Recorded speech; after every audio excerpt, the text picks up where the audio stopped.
当你要停留的地方，不可避免就是可能会连夜的下雨。那第一个引绳要拉，第二个让车边帐尽量斜度越大越好，让水毫无阻碍的可以往下流。你看这里，让水完全不会在上面形成一个小水坑。小水坑一旦形成，你不注意，车边帐就会垮掉。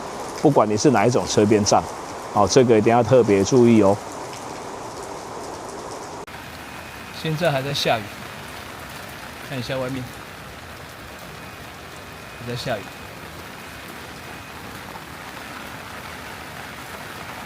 那我们在这边看车边帐的缝隙，然后水滴进来的情形。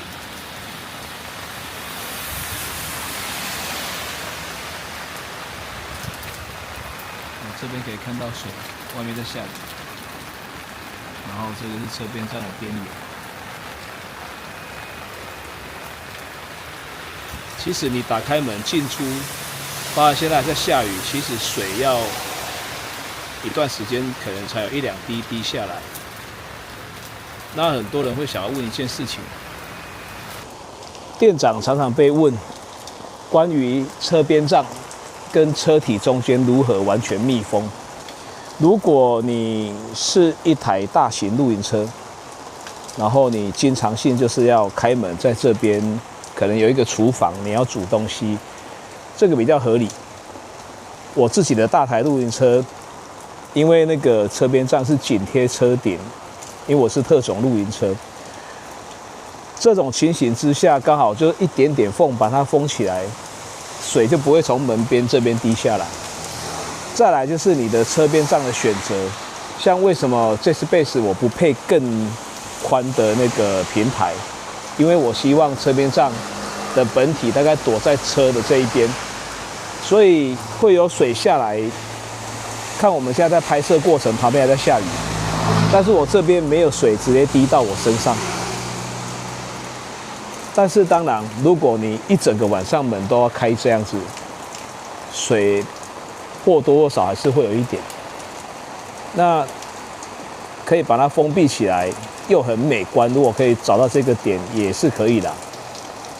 但是我个人是觉得有很多事情要先忙，这个点倒是你可以等到一段时间之后再去处理也可以，如果你坚持的话。但是因为这个车不大，如果真的遇到这种下雨天，我要么就是躲到车上躺着滑手机，要么就是边部有旁边拉起来之后，人只要下来，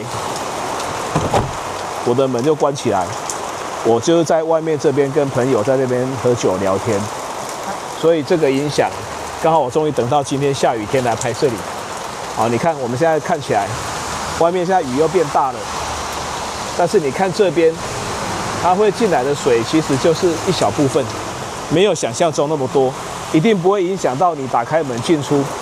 你打开门这样进去，或是拿个东西，然后这边立刻就啪整个水下来，其实不会啦。刚好可以看一下。来，下雨天收车边帐，一个人一刀未剪。